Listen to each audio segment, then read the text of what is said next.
The Great Hall of the United Earth Coalition was silent. 300 representatives from every nation and colony sat in their seats, their eyes fixed on the alien standing at the center of the room.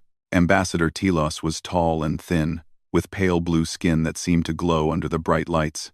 His 4 eyes blinked slowly as he looked around at the humans watching him.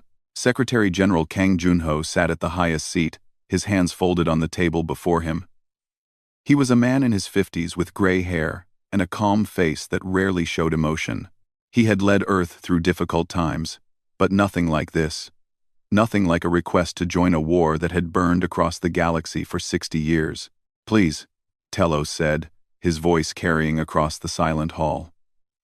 "The Silent Federation has fought alone for too long. The Keth Dominion grows stronger each year. They take our worlds. They kill our people. We need help. We need humanity." Dr. Lee Yuna sat in the front row, her tablet forgotten in her lap. She was Earth's leading expert on alien species, and she had spent years building bridges between humans and the galactic community. She believed in peace. She believed that humanity's role among the stars was to heal, not to harm. Telos continued speaking. "Your species is young, yes. You have only 12 colonies. But you are many. You adapt quickly. You survive things that would kill other species. The Keth fear nothing in this galaxy, but they have not faced humans in war. Help us, and together, we can end this." Junho let the words hang in the air. He looked at the faces of the representatives around him. He saw fear in some, anger in others. But mostly he saw one thing: the desire to protect what they had built. Humanity had worked so hard to reach the stars. The first colony ship had left Earth 200 years ago. Since then, humans had spread to 12 worlds. They had built cities and farms and schools. They had raised families under alien suns. They had finally found peace among themselves, united under one government for the first time in history. And now the galaxy wanted them to throw it all away for a war they did not start. Junho stood slowly. The hall fell even more silent, if that was possible. "Ambassador Telos," he said, his voice steady and clear. "Earth has heard your request. We have discussed it for many weeks. We have considered the suffering of your people and the threat of the Keth Dominion." He paused. "But we must refuse." A wave of whispers moved through the hall. Telos's 4 eyes widened with shock. "Earth will not join this war," Junho continued. "We will not send our sons and daughters to die on distant worlds for a conflict we did not create. We choose neutrality. We will trade with both sides. We will accept refugees from both factions. We will heal the wounded and feed the hungry, but we will not fight." Telos stepped forward, his hands raised in a pleading gesture. "Secretary General, you do not understand. The Keth will not respect your neutrality. They see all who do not serve them as enemies. In time, they will come for you too. Then we will deal with that when it happens," Junho replied. "But we will not start a war based on what might happen. Humanity has known too many wars. We have only just learned to live in peace. We will not abandon that lesson so quickly." Dr. Yuna stood then, asking permission to speak. Junho nodded. "Ambassador Telos," she said, her voice kind but firm, "I have studied your people. I have studied the Keth. I know the horror of this war. But humanity is young among the stars. We are still learning who we are. If we choose violence now, so early in our journey, what will we become? We believe our role is to be healers, not warriors. Please understand." Telos looked at her with something like sadness. "I hope you are right, Dr. Lee. I hope the Keth give you the time to find out who you are." He bowed his head. "I will take your answer to my people, but I fear this is a mistake you will regret." He turned and walked out of the great hall, his footsteps echoing in the silence. Far across the galaxy, in a massive warship that could destroy planets, High Commander Vorath received the news of Earth's decision. He was a Keth warlord, huge and covered in dark scales, with teeth like knives and eyes like red fire. He sat on a throne made from the bones of his enemies and laughed. "The humans refuse to fight? he said, his voice like thunder. Of course they do. They are soft. Weak. They are vermin who think they can hide while the galaxy burns. His advisor, a smaller Keth with many scars, nodded carefully. They have 12 colonies, Commander. Many resources, many people. Vorath waved his hand dismissively. They are nothing. When we finish with the Sillans, we will deal with the humans. They will learn that neutrality is just another word for cowardice. He smiled, showing all his terrible teeth. Let them hide for now. Their time will come. On the colony world called New Busan, the twin suns were setting over fields of golden wheat. The planet was beautiful, peaceful. Far from the war that burned elsewhere in the galaxy. Families had moved here to farm, to build, to live simple lives under open skies. Sergeant Kim Sunwoo stood at the edge of his small military base, watching the sunset. He was not a young man anymore, but he was still strong. He had served Earth for 20 years and had been stationed on New Busan because it was quiet, safe, a good place to finish his service. His daughter, Minji, ran toward him through the wheat. She was 8 years old, with bright eyes and a smile that made all his worries disappear. She was chasing butterflies, laughing as they flew just out of her reach. "Appa," she called. "Look how many there are." Sunwoo smiled and knelt down to catch her in his arms. "I see them, little one. They are beautiful. Will we stay here forever?" Minji asked, looking up at him with innocent eyes. Sunwoo looked at the peaceful sky, the golden fields, the small town in the distance where his wife was preparing dinner. He thought about the war that raged far away, the war that Earth had refused to join. He thought about how lucky they were to be here, safe and together. "Yes," he said, holding his daughter close. "We will stay here forever. Nothing bad will happen here. I promise." Above them, the stars began to appear in the darkening sky. Somewhere among those stars, ships were burning and soldiers were dying. But here on New Busan, there was only peace. Sunwoo did not know that far away, in the dark halls of Keth Command, someone was already looking at his peaceful world on a map. He did not know that his colony had been marked. He did not know that the war Earth had refused to join was about to come to them anyway. For now, he only knew the warmth of his daughter in his arms and the beauty of the sunset before him. For now, that was enough. But the thunder was coming, distant still, but coming. And when it arrived, nothing would ever be the same again. 3 months had passed since Earth refused to join the war. The Keth Dominion had pushed deeper into Silent territory, taking world after world. But the humans continued their peaceful lives, trading with both sides, healing refugees, staying out of the fighting. In the war room of his flagship, Warlord Makan stood before a holographic map of the galaxy. He was younger than High Commander Vorath, but just as cruel. He had earned his rank by destroying entire civilizations. Now he had a new target in mind. "The humans think they are safe," he said to his officers. "They sit on their little worlds, growing food, raising children, pretending the war does not exist. They need to learn that no one ignores the Keth." One of his officers pointed to the map. "There are several human colonies within our reach, Warlord. Military targets would send a clear message." Makan shook his head slowly, a terrible smile spreading across his face. "No, military targets would make them fight. I do not want them to fight. I want them to fear. I want them to kneel." He pointed to a small green world on the edge of human space. "This one, New Busan.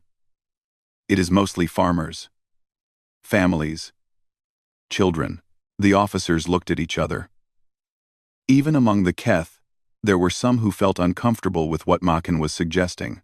"Warlord," one said carefully, "attacking civilians may cause problems. The galactic community is weak," Makan interrupted. "They have done nothing to stop us for 60 years. They will do nothing now." He turned to face his officers with burning red eyes. "We will attack this colony. We will broadcast it across all channels. Every species in the galaxy will see what happens to those who refuse the Keth. And the humans will come crawling to us. begging to serve. He gave the order. The fleet changed course toward New Busan. On New Busan, it was a beautiful morning. The twin suns rose over the wheat fields, painting the sky in shades of orange and pink. Children walked to school along dirt roads, carrying bags and laughing with their friends. Farmers began their work in the fields. In the small military base, Sergeant Sunwoo finished his breakfast and prepared for another quiet day. His daughter Minji had kissed him goodbye an hour ago, running off to school with her best friend. His wife had smiled and told him she would make his favorite dinner tonight. Everything was normal. Everything was peaceful. Then the sky turned dark. Sunwoo looked up and felt his heart stop. Ships were appearing in the atmosphere. Dozens of them. Hundreds. Keth warships. Their black hulls blocking out the sunlight. They descended like a swarm of insects, spreading across the sky. The alarms began to scream. All personnel to battle stations. The voice on the speakers was shaking with fear. This is not a drill. Keth forces are entering the atmosphere. All civilians to emergency shelters. Sunwoo ran to the armory and grabbed his weapon. His hands were trembling. This could not be happening. They were neutral. They were not part of the war. There must be some mistake. But there was no mistake. The Keth ships did not head for the military base. They flew over it without firing a single shot. Instead, they went to the towns, to the schools, to the hospitals, to the places where families were hiding, and then they began to fire. Sunwoo watched in horror as the town in the distance exploded into flames. He could hear screaming on the radio channels, civilian channels, children screaming for their parents, parents screaming for help that would not come. Minji, he whispered. Then he was running. The military base scrambled everything it had. 20 soldiers against hundreds of Keth ships. It was hopeless, but they fought anyway. They had to. Their families were out there. Sunwoo commandeered a transport vehicle and drove toward the school. The roads were filled with people running, crying, dying. Keth ground troops had landed and were marching through the streets, shooting everyone they saw. They were not taking prisoners. They were not asking for surrender. They were simply killing. The school was on fire when Sunwoo arrived. He jumped out of the vehicle and ran through the burning entrance, calling his daughter's name. Bodies lay in the hallways. Small bodies. He forced himself not to look at their faces. Minji, Minji. He found survivors hiding in a basement. 30 children and 2 teachers, huddled together in the darkness. His daughter was not among them.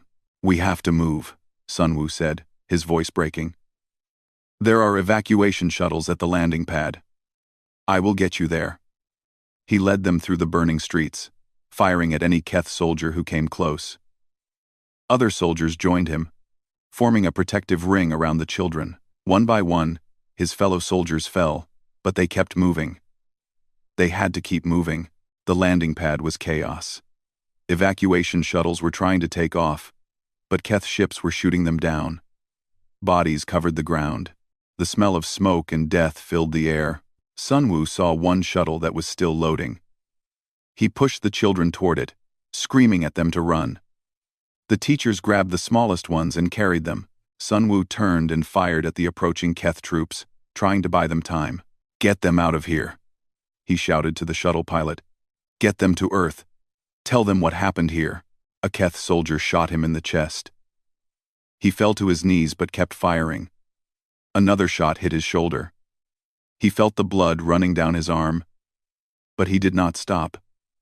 He could not stop, not while the children were still boarding. The shuttle's doors began to close. Sunwoo saw it lift off the ground, saw it fly up toward the sky, saw it break through the atmosphere and escape. 200 children. 200 lives saved. He smiled through the blood on his lips. His final transmission was recorded and sent to Earth before he died. His voice was weak, broken, but clear. Tell Earth. Tell them what they did. Tell them they came for our kids. They came for our kids and they killed them. Tell them. Tell them. The transmission ended. The massacre of New Busan lasted 6 hours. When it was over, 50,000 civilians were dead. 12,000 of them were children. The Keth broadcast everything. Every scream, every death, every burning building, across every communication channel in the galaxy. On Earth, Secretary General Junho watched the broadcast in the Great Hall.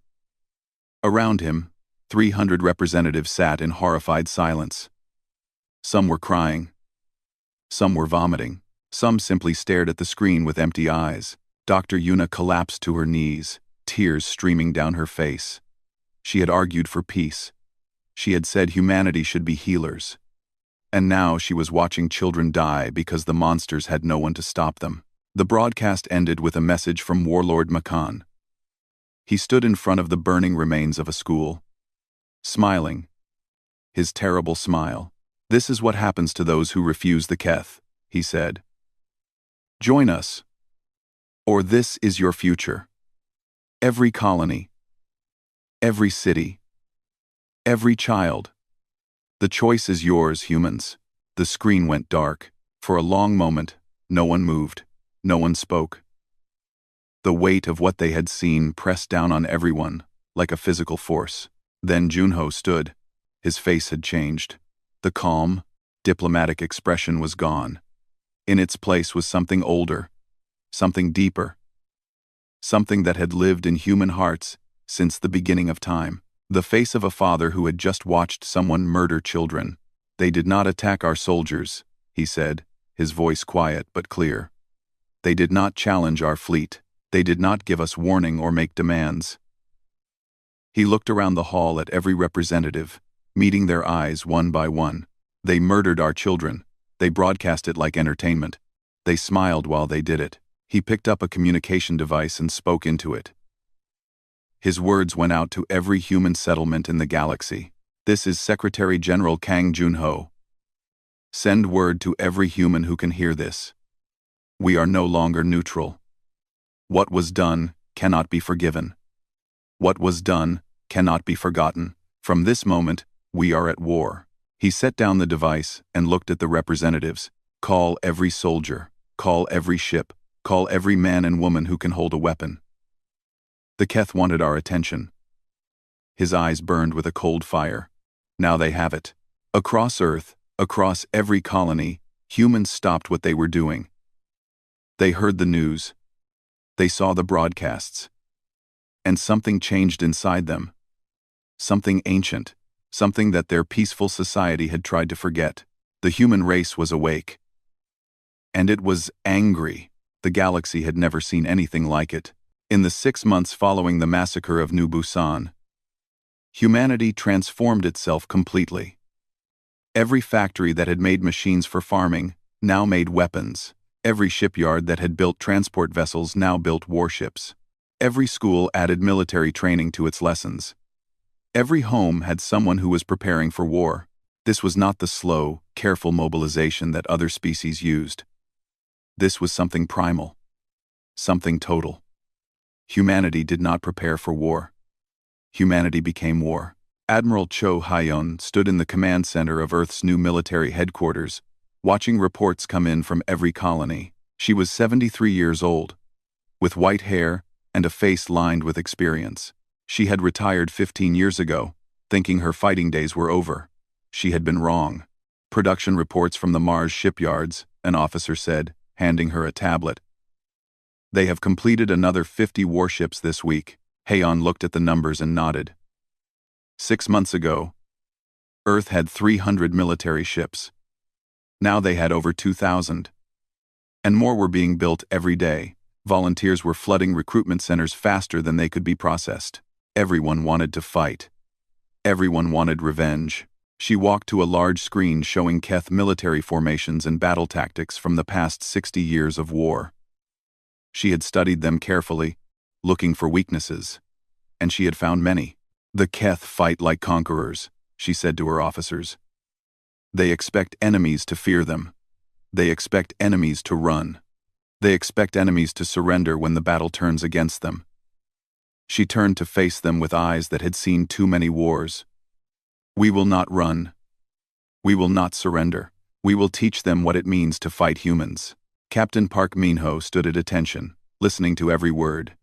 He was 35, tall and strong, with a scar on his cheek from a training accident. He had lost his younger sister on New Busan.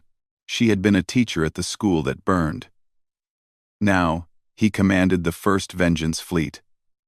300 ships crewed by volunteers who had all lost someone in the massacre. "Your fleet is ready, Captain," Haeon said to him. "Every ship bears the name of a child who died. You will carry their memory into battle. You will make the Keth understand what they have done." Minho saluted. "We will not fail them, Admiral.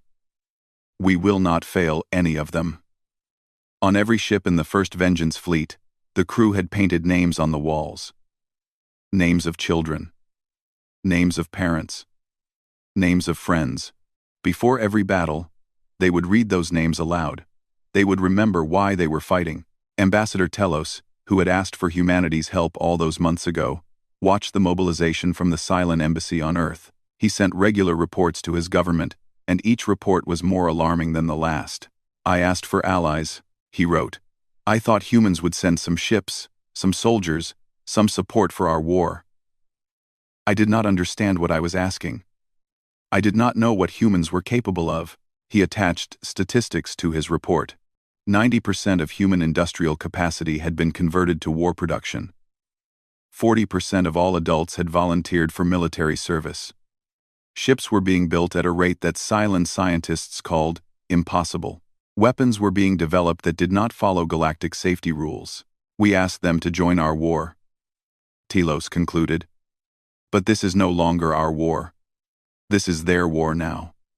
And I fear for anyone who stands in their way. Even us." High Commander Vorath received intelligence reports about human mobilization and dismissed them as errors. "These numbers cannot be correct," he said to his analysts. "No species can mobilize this percentage of their population and remain functional.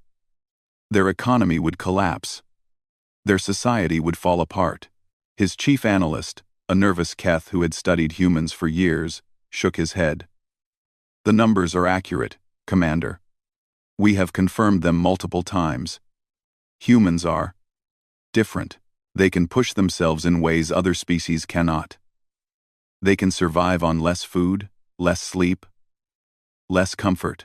Their bodies and minds can endure things that would break anyone else." Vorath leaned forward on his throne. "Explain." "Humans evolved on a dangerous world," the analyst said. "They were not the strongest creatures, not the fastest, not the deadliest. But they could keep going when others stopped. They hunted by following prey until it collapsed from exhaustion. They walked for days without rest. They adapted to every climate, every condition, every challenge. They are persistence predators, Commander. They do not stop. They cannot stop. It is in their nature." For the first time in many years, Vorath felt something uncomfortable in his chest. It was not quite fear. Not yet. But it was close. "Double our defenses," he ordered. "Tell Warlord Makan to prepare for counterattack. The humans may be more dangerous than we thought." But even Vorath did not understand how dangerous. Dr. Lee Yuna no longer worked for peace. The woman who had once argued that humanity should be healers now spent her days in a military laboratory. Studying Keth biology, she learned their weaknesses, their vulnerabilities, the things that could hurt them. Her hands shook as she worked. But she did not stop. One of her assistants asked her why she had changed so much. Yuna looked up from her work with eyes that had lost their softness. "I wanted to heal them," she said quietly. "I wanted to build bridges between our species. I thought if we showed kindness, they would show kindness back." She turned back to her research. "I was wrong. They killed our children to make us afraid. Now I will teach our soldiers exactly where to cut to make them bleed." She did not cry anymore. She had no tears left. The Cylon Federation offered to share their military technology with humanity. They expected humans to spend months studying it, learning how to use it, adapting it to their ships. Instead, human engineers took the technology apart, understood how it worked, improved it, and installed it on their ships in weeks. "How do they do this so fast?" a Cylon scientist asked in amazement. His human colleague shrugged. When you want something badly enough, you find a way. And we want this very badly. The first Vengeance fleet gathered in orbit around Earth, ready for launch. 300 warships, each one painted with the names of the dead. Captain Minho stood on the bridge of his flagship, looking at a photograph he kept in his pocket. It was a picture of Sergeant Sunwoo's daughter Minji, one of the 200 children who had escaped the massacre. She was alive because Sunwoo had given his life to save her. Minho had met her before the fleet launched. She was 9 years old now, living with relatives on Earth. She had not spoken since New Busan. The doctors said she might never speak again. Before he left, Minho had knelt before her and made a promise. "I will make them pay for what they did," he said. "Every single one of them. I will make them remember your father. I will make them remember all of them." Minji had looked at him with her empty eyes and said nothing. But she had reached out and touched the photograph of her father that Minho carried. Just a brief touch. Then she had turned away. Now Minho stood on his bridge, looking at the stars. Somewhere out there, the Keth were waiting. They did not know what was coming. They still thought of humans as soft, weak, cowardly. They were about to learn how wrong they were. "All ships," Minho said, into the fleet communication channel. "This is Captain Park Minho. Today we begin our mission. We carry the names of 50,000 dead. We carry the memory of children who will never grow up, parents who will never see their families again, friends who were taken too soon." He paused, letting the words sink in. "The Keth think they can murder our people and face no consequences. They think they can make us afraid. They think we will beg for mercy." His voice hardened. "They are wrong. We are not coming to negotiate. We are not coming to win. We are coming to remember every single name." He looked at the photograph one more time, then put it away. "All ships, engage engines, set course for Keth space." He took a deep breath. "We're coming for them. We're coming for all of them." The first Vengeance fleet jumped to faster than light speed, disappearing into the darkness between stars. Behind them, more ships were being built. More soldiers were being trained. More weapons were being made. The sleeping giant had awakened. And it was very, very angry. The Keth fleet at the Velar system numbered 600 ships. They were guarding a supply route that fed the front lines of the war. The commander there, a veteran of 40 years, received word that human ships were approaching. He laughed. "How many?" he asked. 300, his officer replied. The commander laughed again. 300 against 600? These humans truly are fools. They come to die. He arranged his ships in a standard defensive formation and waited. The humans would see they were outnumbered and retreat. That was what any sensible species would do. The humans did not retreat. Captain Minho's fleet dropped out of faster-than-light speed directly in front of the Keth formation. There was no hesitation, no pause to assess the situation, no attempt at communication. The human ships simply accelerated toward the enemy at full speed. "What are they doing?" the Keth commander asked, confused. "They should be trying to find a better position." "They should be." His words were cut off as the first human ship smashed into his formation. They were not firing from a distance like proper warships. They were closing to point-blank range, getting so close that their shields almost touched the Keth ships. At that range, they could not miss, but neither could the Keth. "They are taking as much damage as they give," the commander shouted. "Do they not understand? They are killing themselves." But the humans did not seem to care. When their ships were too damaged to fight, they did not retreat. Instead, they aimed their burning vessels at the nearest Keth ship and accelerated. One human cruiser, its engines failing and fires spreading through every deck, piloted itself directly into a Keth dreadnought. The explosion destroyed both ships completely. The Keth commander watched in horror as ship after ship repeated this tactic. The humans were not trying to win. They were not trying to survive. They were trying to reach him. They were trying to make sure that no matter how many of them died, some of them would get through. "Fall back," he ordered. "Fall back now." But it was too late. Human ships had broken through his formation. They were everywhere, fighting with a fury that no Keth had ever seen. In the end, the Battle of Valar cost both sides over 200 ships. The Keth had won, technically, holding their position. But they had lost a third of their fleet to an enemy half their size. And worse, the humans were still coming.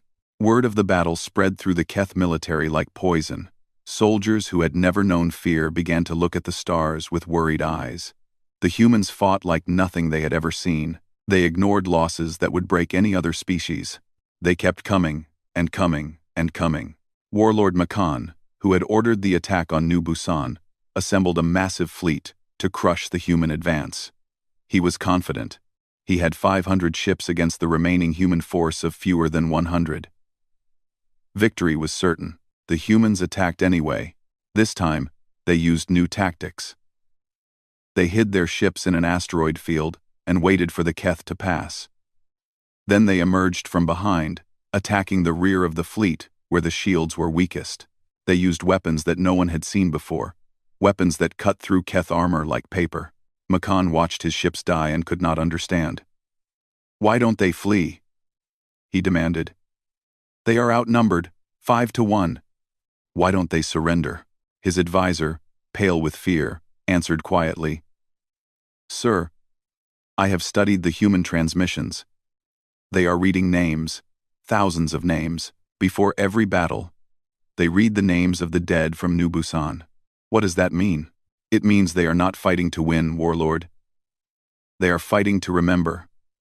Each of them has made peace with death. Each of them only wants to take as many of us with them as possible." Makan stared at the battle display, watching his fleet shrink. The humans had lost most of their ships now, but they had taken 300 of his with them. 300 ships. Thousands of Keth warriors. All dead because he had thought attacking children would scare humans into submission. He began to understand that he had made a terrible mistake. On the ground, it was even worse. Sergeant Major Beg Jiwan led a battalion of human soldiers on an occupied world called Kethis Prime. Their mission was to rescue Silent prisoners being held in a camp.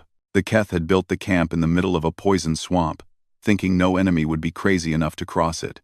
They were wrong. Jiwan led his soldiers through the swamp for 40 hours without rest. The air was toxic. Their suits filtered it. But the filters were failing. Some soldiers collapsed from exhaustion. Others carried them. When the filters failed completely, they wrapped cloth around their faces and kept walking. "Just a little further," Jiwan told them. "Just a little more. Think of why we're here. Think of the people we're saving. Think of the children who died because no one was there to save them." They emerged from the swamp behind the Keth camp.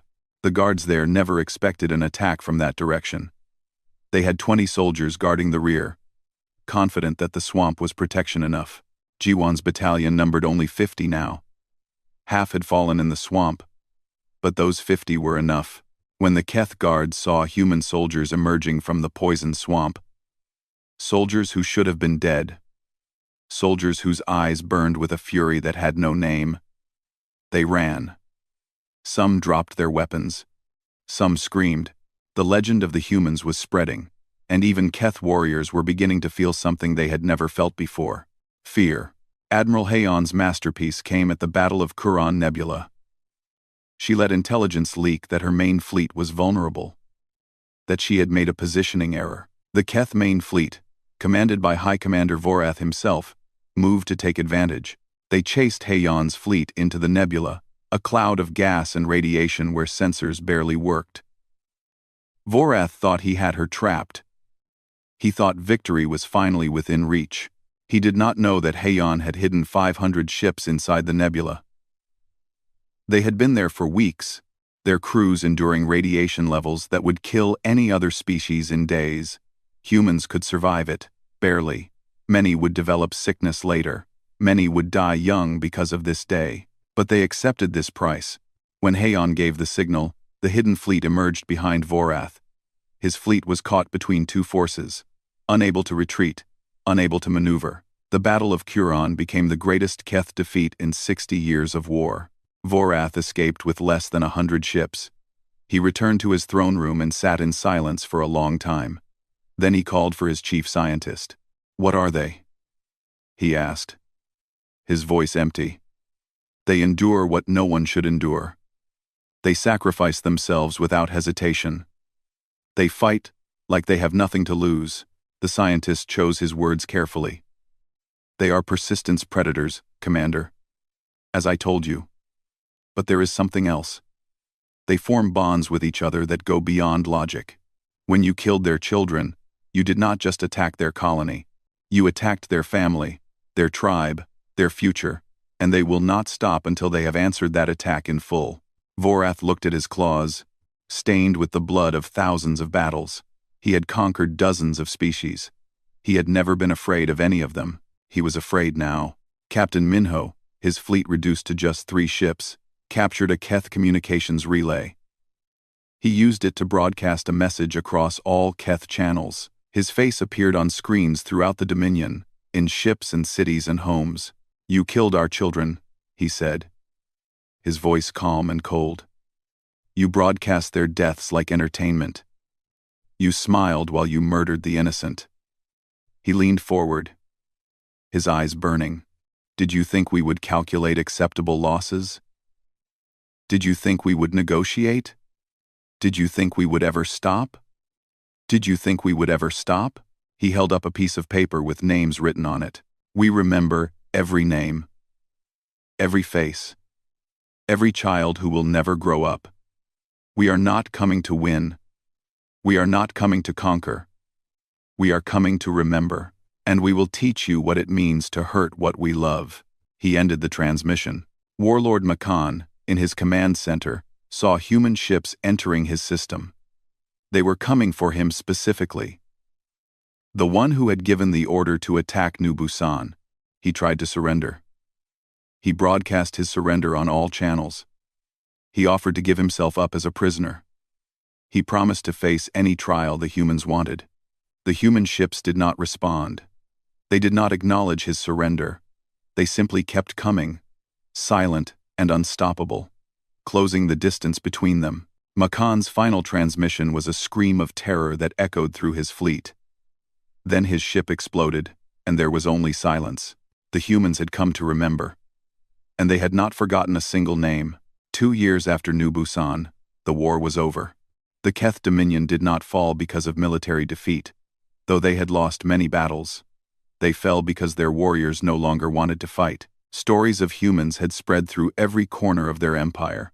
Soldiers who had been fearless their entire lives now spoke of the deathless ones.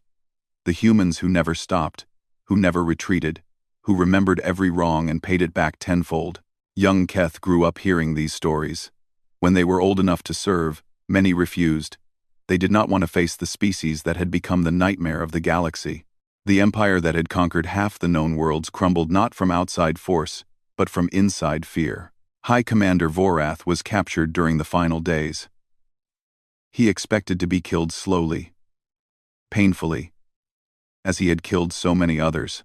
Instead, he was brought before a human tribunal on Earth, in the same great hall where Ambassador Telos had once asked for help.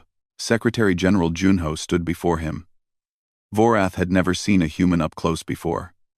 He was surprised by how small they were, how soft their skin looked, how gentle their voices sounded. These were the creatures that had broken his empire? Junho did not speak at first. He walked to a wall at the side of the hall and pressed a button. A panel slid away, revealing a surface covered in names. 50,000 names, written in small letters that covered the wall from floor to ceiling. "Do you know what this is?" Junho asked. Vorath looked at the names. Something cold moved through his chest.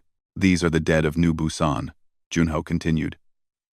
"Every man, woman, and child who died in your attack. We collected their names from records, from survivors, from genetic traces in the ruins.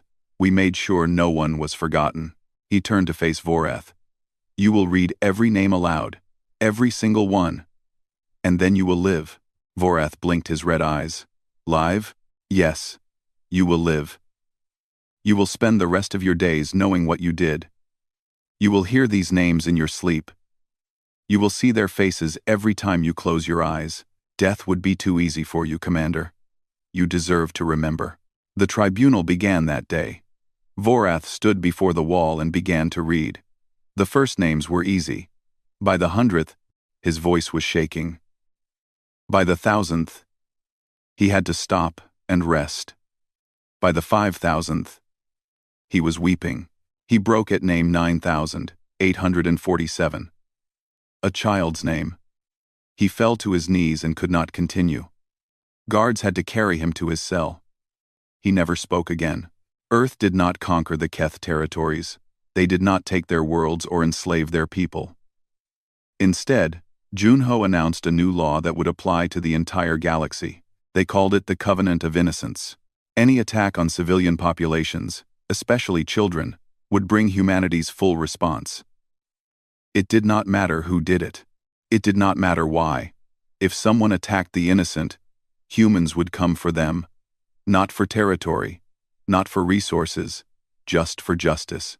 The galactic powers signed the covenant quickly. Some signed out of respect. Most signed out of fear. No one wanted to face what the Keth had faced. No one wanted to wake the sleeping giant again. Dr. Lee Yuna returned to medicine after the war. She opened hospitals on worlds that had been torn apart by fighting, healing soldiers from both sides without asking which uniform they had worn. She worked 18 hours a day, saving lives that war had tried to take. One day, a young student asked her about her time in the military labs. "You helped develop weapons that killed thousands," the student said. "How do you live with that?" Yuna looked at her hands, the same hands that had learned to heal and learned to harm. "I live with it by trying to balance the scales," she said. "Every life I save now is a weight against the deaths I helped cause. I will never save enough. I know that. But I have to try." Creasing to eye, she was quiet for a moment. "We learned what we are capable of during the war. The kindness and the cruelty. The healing and the killing. Both are inside us, always. The only thing we can control is which one we choose to let out." Captain Minho retired from the military 6 months after the war ended. He had been offered promotions, medals, command of the entire fleet. He refused them all. He was tired. So tired, he went to New Busan. The colony had been rebuilt. New buildings stood where the old ones had burned. New families lived where the old ones had died. The wheat fields were golden again, under the twin suns. He found the memorial garden in the center of the main town. 50,000 flowers, one for each person who had died. The garden was beautiful and terrible at the same time. A girl was there, planting new flowers along the edge. She was 11 now, tall for her age, with dark hair, and eyes that had seen too much. Minji, the daughter of Sergeant Sunwoo, the girl who had not spoken since the massacre. Minho walked over and knelt beside her. He did not say anything. He just picked up a small shovel and began to help her plant. They worked together in silence for a long time. The twin suns moved across the sky. The wind made the wheat dance in the fields. It was peaceful, in a way that Minho had almost forgotten peace could feel. Then Minji spoke. Her voice was soft, rough from disuse, but clear. "My father saved me." Minho felt tears in his eyes. "Yes, he did. You remember him?" "I remember all of them." He pulled out the photograph he still carried, now worn from years of handling. "I carried his picture through every battle. When I was afraid, I looked at it. I thought about what he did for you, for all those children. It made me brave." Minji took the photograph and looked at it for a long time. Then she gave it back. "Thank you," she said, "for not forgetting." They planted flowers together until the suns began to set, painting the sky in shades of orange and pink. Ambassador Telos wrote his final report on humanity for the Silent Archives. It would be read by diplomats for generations to come. "Do not mistake their kindness for weakness," he wrote. "Do not mistake their patience for cowardice. They wish only to build, to grow, to live in peace. They would rather heal than harm, create then destroy. But if you threaten what they love, if you harm their children, their families, their future, they will become something your nightmares cannot imagine. He paused, remembering the humans he had met. The gentle doctors, the laughing children, the soldiers who cried for their enemies after the battle was over. Let them be, he concluded. Let them be kind. You do not want to see the alternative.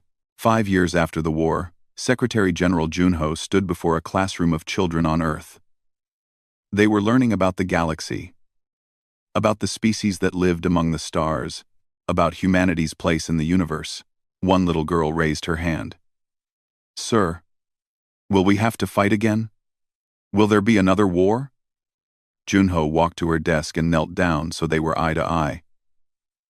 He smiled gently. I hope not, little one. We built this peace with terrible sacrifice. We paid for it with blood and tears. It is my greatest wish that you never have to pay that price. The girl looked worried. But what if bad people come? What if they try to hurt us? Junho's smile remained, but something changed in his eyes. Just for a moment, the children saw something old and fierce beneath his gentle face. Then know this, he said softly. Every human who ever lived, every one of us who came before you, stands between you and harm. Your parents, your teachers, your neighbors, every soldier and every sailor, and every ordinary person who ever called themselves human. We are all connected. We are all family. And we will never, ever let anyone hurt you. He stood and looked out the window at the blue sky, the green trees, the peaceful world that humanity had built and defended. That is what we are, he said. That is what we will always be. Protectors of our children, defenders of the innocent. The line that will not break. The children watched him, too young to understand everything, but old enough to feel the truth in his words. Outside, the sun shone down on a world at peace. Somewhere among the stars, the covenant of innocence kept civilizations in check. Somewhere on New Busan, a girl who had learned to speak again was planting flowers in a memorial garden.